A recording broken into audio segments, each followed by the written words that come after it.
The heat from the crucible sears your face long before the molten gold touches your lips. This cannot be happening. Not to you. Not to Marcus Licinius Crassus, the richest man in Rome. Parthian soldiers hold you fast, their iron grips a brutal reality against the throbbing white-hot agony where your hand used to be. Through a haze of pain, you hear their general's mocking voice. He who thirsted for our gold shall now drink it. Your mind races, counting the fortunes you once commanded. Enough to buy entire kingdoms. All that power has led to this. A dirt floor, the stench of your own blood, and a final horrifying payment. The word please scrapes from your throat like broken glass, but there is no mercy here. The crucible tilts.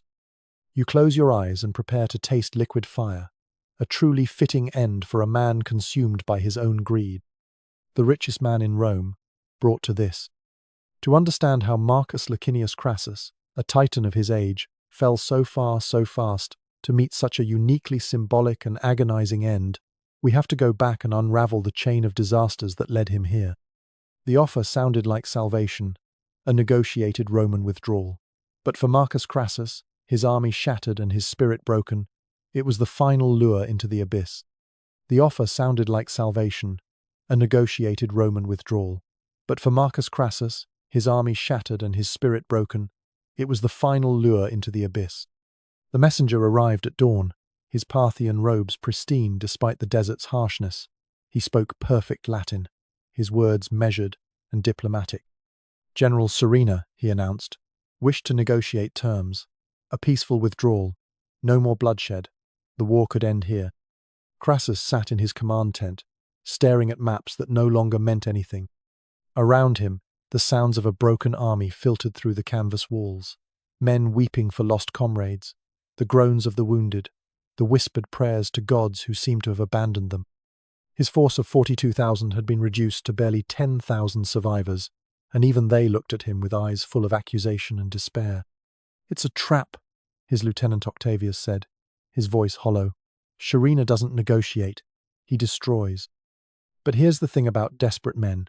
They hear what they want to hear. Crassus's mind seized on that word, negotiation. It meant Surena respected him, feared him enough to talk rather than fight. It meant there was still a way out of this nightmare. "I won't go," Crassus declared, some flicker of his old pride surfacing. A Roman general doesn't crawl to barbarians for terms. That's when the roar started. Not the war cry of charging enemies, but something far more terrifying. The collective voice of his own soldiers, demanding he accept. The sound grew louder, angrier, more desperate. These men had followed him into hell, and now they wanted out. They didn't care about Roman pride anymore. They just wanted to go home. Crassus hesitated. His gut screamed trap, but the eyes of his desperate men bored into him. He had no choice, or so he thought. "Sir," Octavius pressed, "this is exactly what Surena wants. He couldn't break you in battle, so he'll break you in person." But the shouting outside grew louder. Some soldiers were already talking about forcing him to attend if he refused. The word mutiny hung unspoken in the air like smoke from a funeral pyre. Crassus realized with cold certainty that his authority had died on the battlefield, along with 30,000 of his men. "I'll go," he said finally, "but I'll show these Parthians what a Roman looks like." The parlay site was carefully chosen, a small hill between the armies, visible to both sides. When Crassus arrived with his small escort, he found Surena waiting with theatrical grandeur. The Parthian general sat atop a magnificent horse, adorned with golden bridles and silk trappings. Every detail was calculated to humiliate. The luxury that Crassus had come to steal now mocked his poverty. Surena smiled with predatory satisfaction. "The great Crassus graces us with his presence." "State your terms," Crassus replied, trying to inject authority into his voice, but everyone could hear the defeat lurking beneath his words. "Terms?" Surena laughed, the sound echoing across the watching armies. "You mistake me, Roman. This isn't a negotiation. This is theatre." That's when Crassus saw the trap for what it truly was. Surena hadn't come to talk. He'd come to display his prize. The Parthian soldiers began to close in, their movements slow and deliberate. They wanted both armies to see what happened to Romans who dared invade Parthia. "You came for our gold?" Surena continued, his voice carrying to every watching soldier. "You spoke of conquest, of making us your slaves. But look at you now, a broken old man, begging for mercy." Crassus tried to back away, but Surena's guards were already moving. "This is a parlay," he shouted. "There are rules." "Your rules," Surena said softly, "not ours." The melee erupted in an instant. Crassus reached for his sword, but Parthian hands seized him first. Steel flashed in the desert sun, and pain exploded through his wrist. Blood sprayed across the sand as his hand was severed, falling to the ground like a piece of discarded meat. The watching Roman army didn't charge to rescue their general. They were too broken, too few, too terrified. They just stood there and watched their commander disappear into Parthian hands, his screams echoing across the desert. Dragged away, bleeding and broken, Crassus was now utterly at Surena's mercy, and Surena had a very specific, very symbolic fate in mind for the Roman who craved gold above all else. Silence. Then, a single object, held aloft on a Parthian spear, shattered Marcus Crassus's world far more effectively than any weapon could. The morning sun painted the battlefield in shades of gold and crimson. Crassus stood with his surviving officers, squinting through the heat haze at the Parthian lines. They'd been fighting for hours, and something had changed. The endless rain of arrows had stopped. The thunderous charge of cataphracts had ceased. An eerie quiet settled over the desert, broken only by the groans of wounded men and the whisper of wind through abandoned equipment. Then they saw it. A single Parthian rider emerged from their ranks, moving slowly, deliberately. In his hand, he carried a spear, and mounted on its point was something that made the Roman lines recoil in horror. A human head, the face still recognizable despite the blood and dust. Publius, his son, his boy. Crassus felt the world tilt beneath his feet. The head that had laughed with him over dinner just days before now stared sightlessly across the battlefield. The young man who'd charged so bravely into the enemy ranks, who tried so desperately to break the Parthian trap, was gone. "No," Crassus whispered, the word barely audible. Then louder, a sound that seemed torn from his very soul. "No!" The Parthian rider raised the spear higher, displaying his grisly trophy for all to see. The message was unmistakable. This is what happens to Romans who dare fight us. This is what happens to sons of invaders. But get this. The real horror wasn't just Publius's death. It was what it did to his father. Marcus Licinius Crassus, the man who'd dominated Rome's political scene for decades, who'd crushed Spartacus and bought senators like cattle, simply broke. Right there, in front of his entire army, his shoulders sagged. His face went grey as ash. The commanding presence that had held together what remained of his forces just crumbled. "Sir," Octavius said urgently, grabbing Crassus's arm. "Sir, the men are watching. They need to see strength." But Crassus couldn't tear his eyes away from that spear. His son's face seemed to be looking directly at him, accusing him. This was his fault. His greed, his ambition, his refusal to listen to warnings, all of it had led to this moment.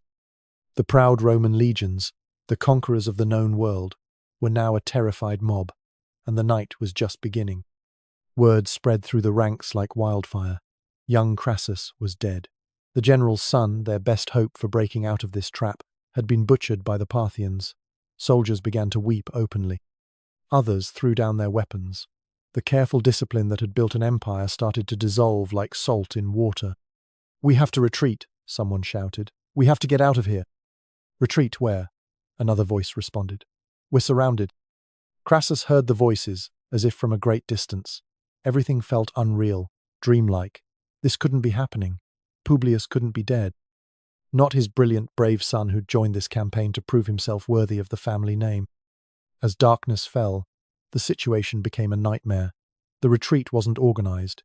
It was a rout. Men stumbled through the desert, leaving behind equipment, wounded comrades, everything that might slow them down. The sound of Parthian pursuit echoed behind them, arrow falls in the darkness, the screams of those who couldn't keep up. Crassus rode in silence, tears streaming down his weathered face. Around him, his army was disintegrating. 4,000 wounded men were left behind in their desperate flight, abandoned to die in agony or be captured and enslaved. 2,000 more simply vanished into the desert night, lost forever.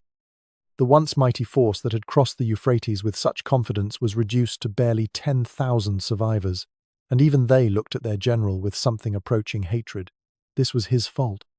His pride, his greed, his stubborn refusal to listen to wisdom, it had destroyed them all. When they finally reached the walls of Carrhae, the men didn't cheer their salvation. They just collapsed, physically and mentally exhausted. Many would never recover from what they'd seen, what they'd endured.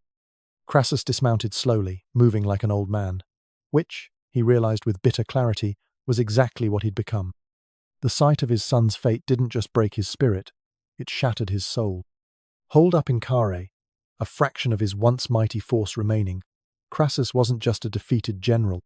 He was a broken father, haunted by the image of his son, and unknowingly, on the precipice of his own final horrific act.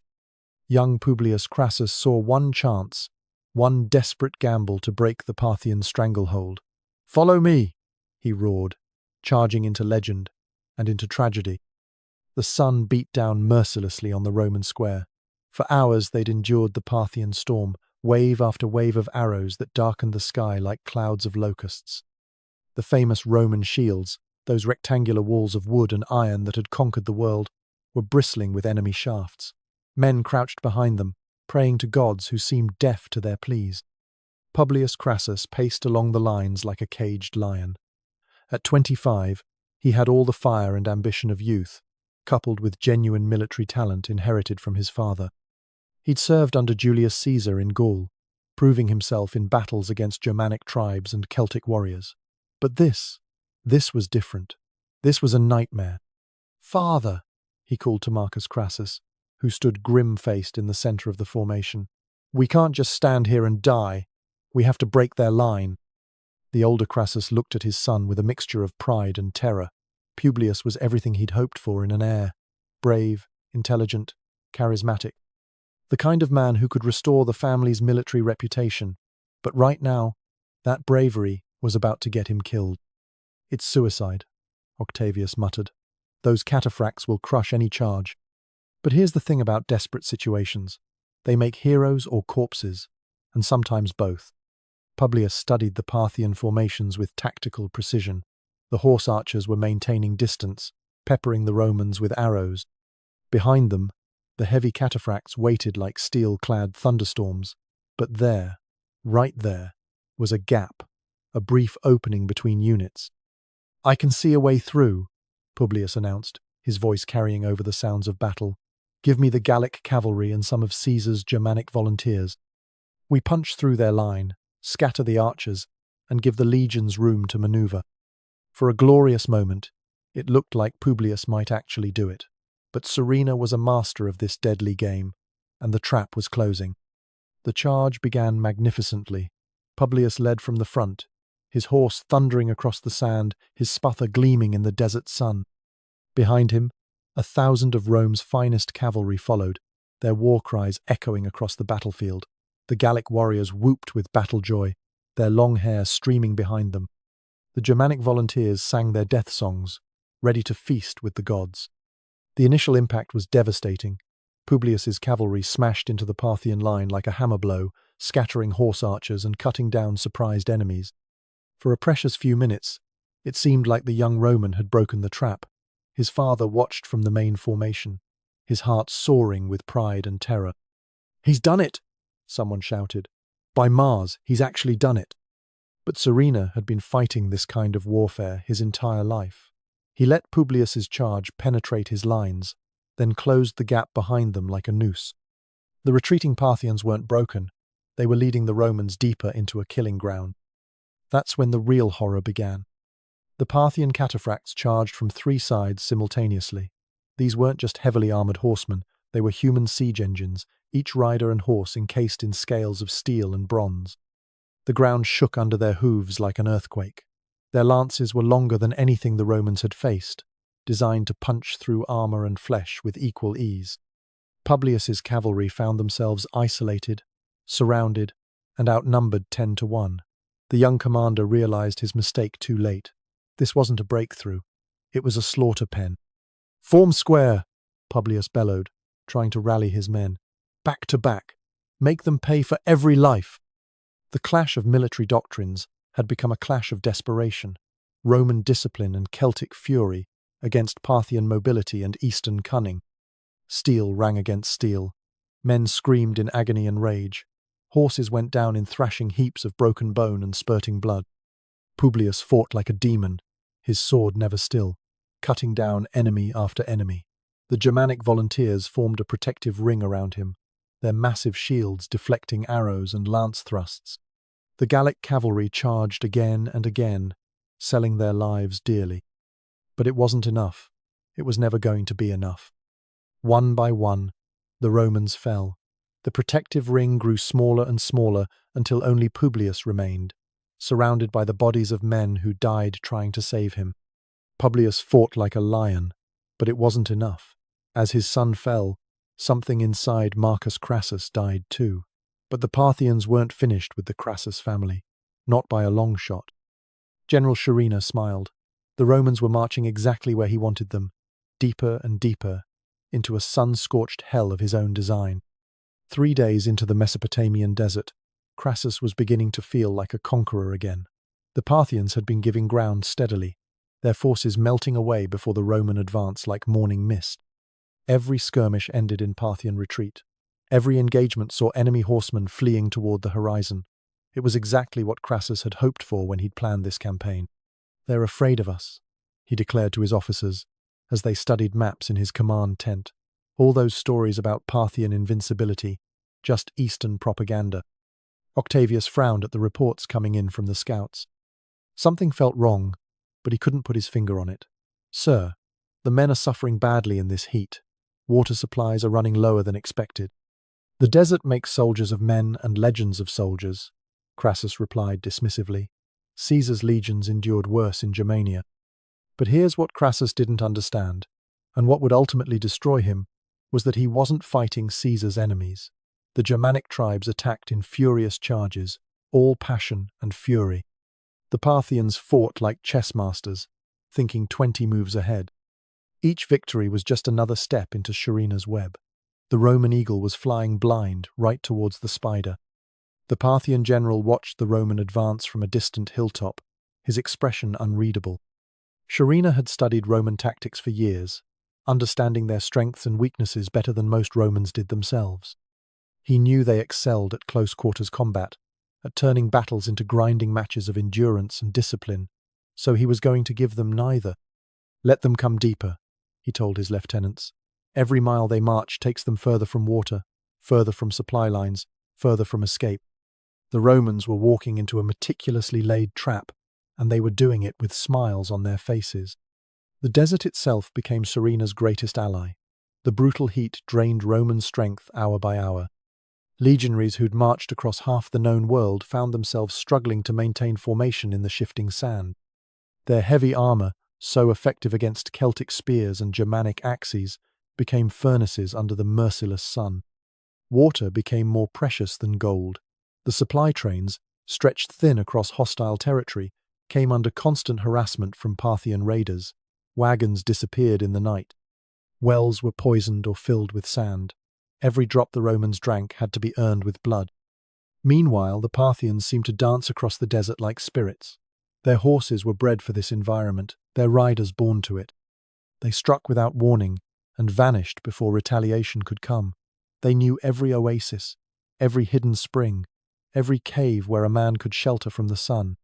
But Crassus saw only what he wanted to see. Victory after victory, the enemy in full retreat. "Look at them run," he said on the 4th day, watching Parthian horsemen disappearing into the heat shimmer. "They can't face Roman steel in honest battle." His son Publius wasn't so sure. The young man had learned hard lessons about overconfidence during his service with Caesar. "Father, this feels wrong. Why would they give up territory so easily? This is their homeland." "Because they're cowards," Crassus snapped, his patience wearing thin. "They prefer to skulk in the shadows rather than fight like men." The omens were terrible. Birds flying in the wrong directions, sacrificial animals with diseased livers, strange sounds in the night that made even veteran centurions nervous. But Crassus dismissed them all. He'd come too far to turn back now. invested too much of his fortune and reputation to retreat at the first sign of difficulty. That night, as the Romans made camp in a depression they thought would shelter them from the wind, Surena's real plan began to unfold. Riders spread out across the desert, carrying messages to scattered Parthian forces. The net was closing, carefully and quietly. The Romans celebrated their easy progress, completely unaware it was all part of Surena's terrifying plan. By dawn, they would be completely surrounded, cut off from escape routes they didn't even know existed.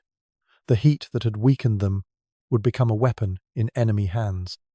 The desert that had seemed empty would suddenly swarm with horse archers and cataphracts. But for now, in the darkness before the storm, Crassus slept peacefully in his tent, dreaming of triumph and gold. Blinded by arrogance and the shimmering heat, Crassus pushed on, oblivious. He believed he was hunting the Parthians. In reality, they were herding him towards annihilation at a place called Carrhae. Parthian tactics? Desert warfare? These are trifles for a Roman general, a sentiment Marcus Crassus would come to regret with every fibre of his being. Spring of 53 BCE. The Syrian sun beat down on the massive Roman encampment outside Antioch as Marcus Licinius Crassus reviewed his invasion plans. 7 full legions, nearly 40,000 men, plus cavalry and auxiliary forces stretching as far as the eye could see. It was the largest army Rome had assembled in the East for a generation, and Crassus intended to use every soldier of it. The war council that morning was supposed to be a formality. The plans were set, the supplies gathered, the invasion route mapped out. But that's when the voices of experience tried desperately to save him from himself. General Crassus, began Cassius Longinus, a grizzled veteran who'd fought in these lands before. The Parthians aren't like the enemies we've faced in Gaul or Germania. They don't fight pitched battles. They use mobility, archery, hit-and-run tactics. And that desert, he shook his head grimly. That desert has swallowed armies before. You just want to scream at him, don't you? Listen to them, Crassus. But Crassus waved dismissively. Cassius, your caution does you credit, but I didn't come here to be frightened by ghost stories. These Parthians bleed like any other men. Another local commander, Artavasdes of Armenia, had made the dangerous journey to personally warn the Romans. Marcus Crassus, I fought the Parthians for 20 years. Their horse archers can loose 20 arrows in the time it takes your legionaries to throw a javelin, and their cataphracts, their heavy cavalry, they're like moving fortresses. Then why? Crassus interrupted with a cold smile. Haven't they conquered the world? If they're so formidable, why do they skulk in their desert wastes while Rome rules from Britain to Egypt? The local guides painted a grim picture of Parthian horse archers and endless desert. Crassus just laughed. He would soon find out they weren't joking. Here's the thing about supreme arrogance. It makes you deaf to wisdom. Every warning sounded like cowardice to Crassus. Every piece of hard-earned knowledge got dismissed as Eastern timidity. He'd built his fortune by taking risks other men wouldn't take, by seeing opportunities where others saw only danger. But business and war are different games entirely. The intelligence reports that sealed his confidence were almost too good to be true. Parthia, his spies claimed, was racked by civil war. The young king Orodes was fighting rebellions on multiple fronts. The empire was weak, divided, ripe for conquest. What Crassus didn't know was that his spies were feeding him exactly what Surena wanted him to hear. You see? Crassus told his officers triumphantly. While we debate and delay, the Parthian Empire crumbles from within. Strike now, and we'll face scattered bands of rebels, not a unified enemy. Publius watched his father with growing unease. The young man had learned respect for enemy capabilities during his service with Caesar, where underestimating Germanic tribes had cost Roman lives. Father, perhaps we should take a more cautious approach. Send smaller forces first, test their defenses. Caution is the luxury of weak men. Crassus cut him off. I didn't become the richest man in Rome by being cautious. Fortune favours the bold, and I intend to be very bold indeed. But here's what really drove Crassus's fatal decision. Not just greed for Parthian gold, but the gnawing insecurity that had haunted him his entire career. While Pompey conquered pirates and eastern kingdoms, while Caesar added Gaul to the empire, Marcus Crassus had been stuck in Rome, counting money and buying influence. The one major military victory on his record was crushing a slave rebellion, hardly the stuff of legend. The omens were bad. The Senate was furious, but Crassus saw only Parthian gold and eternal fame. Nothing else mattered. As his army prepared to cross the Euphrates, local priests performed sacrifices and read the signs. Every omen was negative: birds flying in wrong directions, sacrificial animals with diseased organs, disturbing dreams among the soldiers. But Crassus had made his decision, and no amount of supernatural warning would change his mind. "Superstition," he declared. "The gods help those who help themselves." The crossing began at dawn, legion after legion marching across the bridges into Mesopotamia. The sight should have been glorious. The eagles of Rome, carrying civilization to barbarian lands. Instead, it felt like a funeral procession, though none of them knew it yet. With every warning ignored, with every piece of sound advice arrogantly swatted away, Crassus wasn't just leading an army, he was leading them into a trap of his own making, orchestrated by a far more patient and cunning mind. 60 years old, an age for reflection, for enjoying the fruits of a lifetime's labor. But for Marcus Crassus, it was a desperate last chance for the one thing his mountains of gold couldn't buy: true glory. The torches flickered in Crassus's private study as he pored over maps of the eastern provinces. At 60, most men would be content to enjoy their accumulated wealth, to spend evenings with grandchildren and reminisce about past achievements. But Crassus felt only the gnawing emptiness of unfulfilled ambition. Parthia, the very name made his pulse quicken. The intelligence reports spread across his desk painted a picture of unimaginable wealth. The silk roads that connected China to the Mediterranean passed through Parthian territory. Spice caravans worth kingdoms crossed their borders. Their cities were said to be paved with gold and precious stones. More importantly, their empire was vast but supposedly weak, ruled by effete kings who preferred luxury to warfare. "Father," Publius said, entering the study with his own armload of documents, "the preparations are nearly complete. 7 legions, auxiliary cavalry, siege equipment. It's the largest eastern expedition since Lucullus." Crassus looked up from his maps, seeing so much of himself in his son's eager face. Publius had the same hunger for achievement, the same need to prove himself worthy of the family name. It made what was coming all the more tragic. But here's what was driving this desperate gamble: the shadow of illegitimacy that haunted everything Crassus did. The Roman Senate had refused to grant him a traditional declaration of war against Parthia. They called his ambitions reckless, his motives purely mercenary. Some senators whispered that he was planning to use Eastern gold to buy a crown, to follow in Caesar's footsteps toward kingship. Others simply thought he was too old, too greedy, too dangerous to be trusted with such a massive force. "They deny me even the dignity of proper authorization," Crassus muttered, his face darkening. "After everything I've done for Rome, they treat me like a common adventurer." But Crassus pressed forward regardless. He'd come too far, invested too much, to let senatorial timidity stop him now. In 55 BCE, he arrived in Syria with the authority of his proconsular office and the backing of his enormous personal fortune. If Rome wouldn't officially sanction his war, he'd fight it anyway. The bustling sounds of a massive army preparing for war filled the Syrian camps. Smiths hammering armor, quartermasters counting supplies, cavalry officers training their horses. The energy was infectious, and for a moment, Crassus could almost forget his age, his isolation, his desperate need to prove himself. "This will be our moment," he told Publius as they watched the legions drill. "Caesar conquered Gaul, Pompey tamed the pirates, but we'll bring Parthia itself to heel. The Senate will have no choice but to honor us." What he couldn't see was how his obsession had blinded him to reality. The same drive that had made him Rome's richest man was now leading him toward its most catastrophic defeat. Success in business had convinced him that success in war was simply a matter of will and resources. The dynastic element made everything more poignant.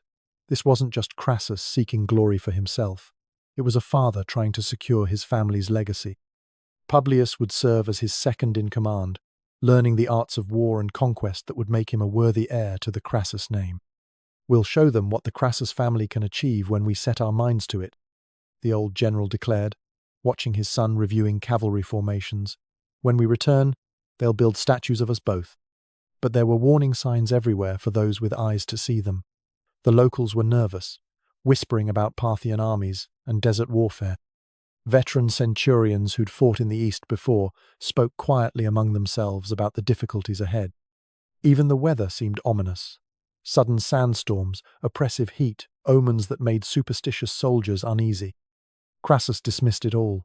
He'd made his decision, committed his fortune and reputation to this course. There could be no turning back, no second thoughts, no acknowledgement that perhaps the Senate's caution had been wisdom rather than cowardice. The irony was crushing. A man so skilled at reading the markets, at understanding the flow of commerce and politics, completely blind to the military realities he was about to face. He had the army, he had his son by his side, he even had a plan. What Crassus didn't have was the Senate's blessing, or any real understanding of the enemy he was so desperate to conquer. And that underestimation would cost him everything. They called him Dives, the Rich, Marcus Licinius Crassus. His fortune was legendary, his power immense. But there was a hollowness at the core of it all, a gnawing hunger for something more.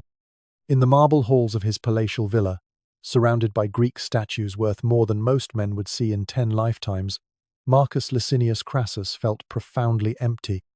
The morning sun streamed through imported crystal windows, illuminating rooms filled with treasures from across the empire.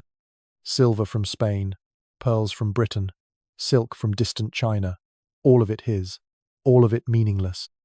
Here's the thing about Crassus's money. It came with blood on it from the very beginning. His fortune was built on the suffering of others, constructed from opportunities that decent men wouldn't take. When Sulla's proscription lists went up, those death sentences disguised as political necessities, Crassus was there with bags of gold, buying the confiscated properties of executed men for fractions of their worth.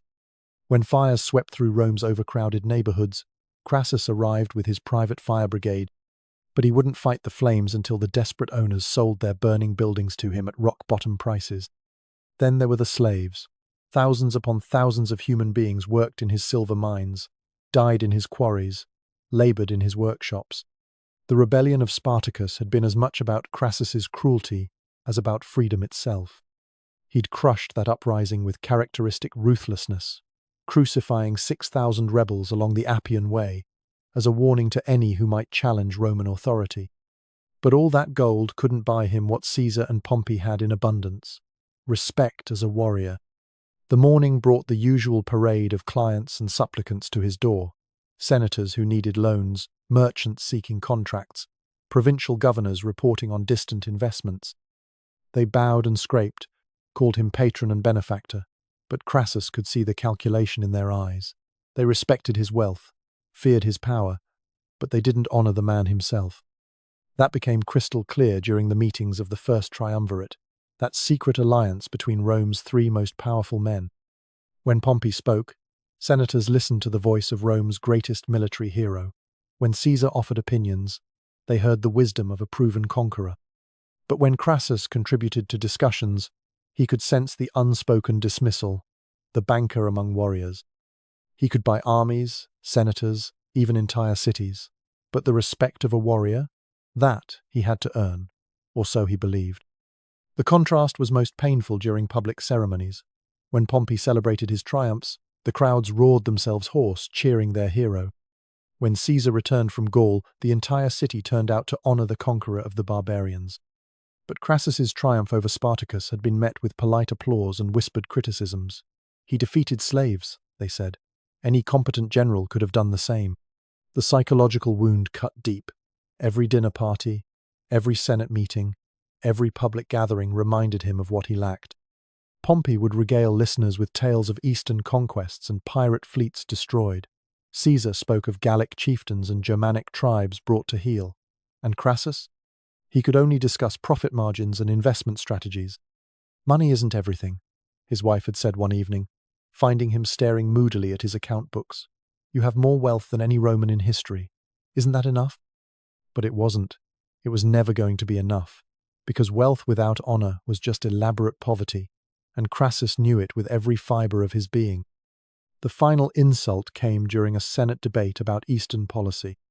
When young senators dismissed his opinions about Parthian affairs, one of them, barely old enough to hold office, had the audacity to say, perhaps the honorable Crassus should stick to what he knows best. Leave military matters to military men. That night, Alone in his study, Crassus made the decision that would define his legacy. The walls were lined with maps of the known world, territories conquered by Roman valor and Roman steel. His finger traced the eastern borders, settling on the vast expanse marked Parthia. Here was his chance. Here was his destiny. The appeal was intoxicating. Not just the legendary wealth of the Silk Road kingdoms, but the opportunity to earn what money couldn't buy. If he could bring Parthia to heel, if he could add that jewel to Rome's crown, then no one would ever again dismiss him as merely a rich man playing at politics. His son Publius found him there the next morning, surrounded by scrolls and documents. "Father, you've been here all night." Crassus looked up, his eyes bright with newfound purpose. "Publius, my boy, how would you like to make history? Real history, the kind they'll write about for 1,000 years. The young man's face lit up with excitement. Like his father, he hungered for glory that would outlast mere gold. "What do you have in mind?" "The East," Crassus said simply. "Parthia, the one prize that's eluded Roman arms since Pompey's campaigns. We're going to finish what others started, claim what others only dreamed of, claiming—" But even as he spoke the words, part of Crassus knew the truth he didn't want to acknowledge. This wasn't really about Rome's glory or Eastern riches. This was about a 60-year-old man desperately trying to prove he was more than the sum of his bank accounts. It was about legacy, about earning a place in history that his children and grandchildren could point to with pride. The irony was devastating. A man who'd spent his entire life accumulating power and wealth, only to discover that the one thing he truly wanted couldn't be purchased at any price. Military glory had to be earned on battlefields, not in counting houses. Honor came from acts of valor, not acts of commerce. This burning need, this gaping void that all his gold couldn't fill, would drive him to seek glory in the one place he was least prepared to find it, the treacherous, shifting sands of Parthia. A decision that would lead, step by fateful step, back to a crucible of molten gold. The molten gold poured like liquid fire. Crassus's scream was cut short as the searing metal filled his throat, his mouth, his lungs. The agony was beyond human comprehension. Flesh carbonizing instantly, airways sealing shut, internal organs boiling. Modern medical understanding suggests the suffering lasted only seconds, but those seconds must have felt like eternities of unimaginable torment.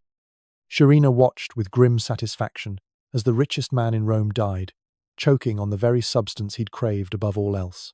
The symbolism was perfect, deliberate, unforgettable. The man who'd sold his soul for gold now drank it as his final meal. When it was over, the Parthians weren't finished with their revenge. Crassus's head was severed and sent to King Orodes, who was attending a performance of Euripides, the Bacchae. The Roman general's head was used as a prop in the play, becoming part of a theatrical tragedy, even as his real-life tragedy concluded. The audience cheered, unaware they were looking at the remains of Rome's most ambitious conqueror.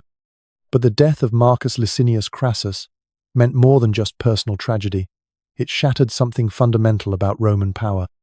For centuries, Roman legions had seemed invincible. They'd conquered Gaul, Germania, Spain, Africa, Asia Minor. Everywhere Roman eagles flew, victory followed. The defeat at Carrhae broke that spell forever.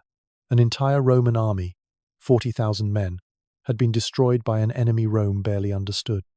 The psychological impact rippled across the empire like cracks in a foundation. The political consequences were equally devastating. The First Triumvirate died with Crassus in that Parthian tent. Without the moderating influence of the third man, the alliance between Pompey and Caesar collapsed into suspicion and rivalry. Civil war became inevitable, tearing apart the very republic Crassus had died trying to glorify. The Parthians had learned something crucial about fighting Romans. Lessons that would echo through history. When Emperor Valerian later fell into Persian hands, he too faced humiliation and death far from home. The Eastern empires had discovered that Roman power, while formidable, was not invincible. And the molten gold execution? It wasn't unique to Crassus. Decades earlier, Manius Aquilius had met a similar fate when Eastern enemies punished his greed with symbolic justice. The message was always the same. Romans who came seeking gold would find only death. Yet perhaps the most haunting aspect of Crassus's story isn't the manner of his death, but the emptiness that drove him to it. Here was a man who literally had everything: wealth beyond measure, political power, family, respect, but none of it satisfied the burning hunger for military glory that consumed him. His obsession with what he lacked blinded him to what he had. His insatiable appetite for more destroyed everything he'd built. In seeking to become more than the richest man in Rome, he lost even that identity, dying as just another victim of his own unchecked ambition. The golden crucible that ended Crassus's life wasn't just an instrument of execution, it was a mirror, reflecting back the very greed that had brought him to that moment. In his final seconds, as molten metal burned away his life, Marcus Licinius Crassus finally got all the gold he could ever want. And it killed him. The lesson echoes across centuries. Sometimes the things we crave most desperately become the instruments of our own destruction. In Crassus's case, his hunger for gold became literally true, a thirst that could only be quenched by drinking death itself.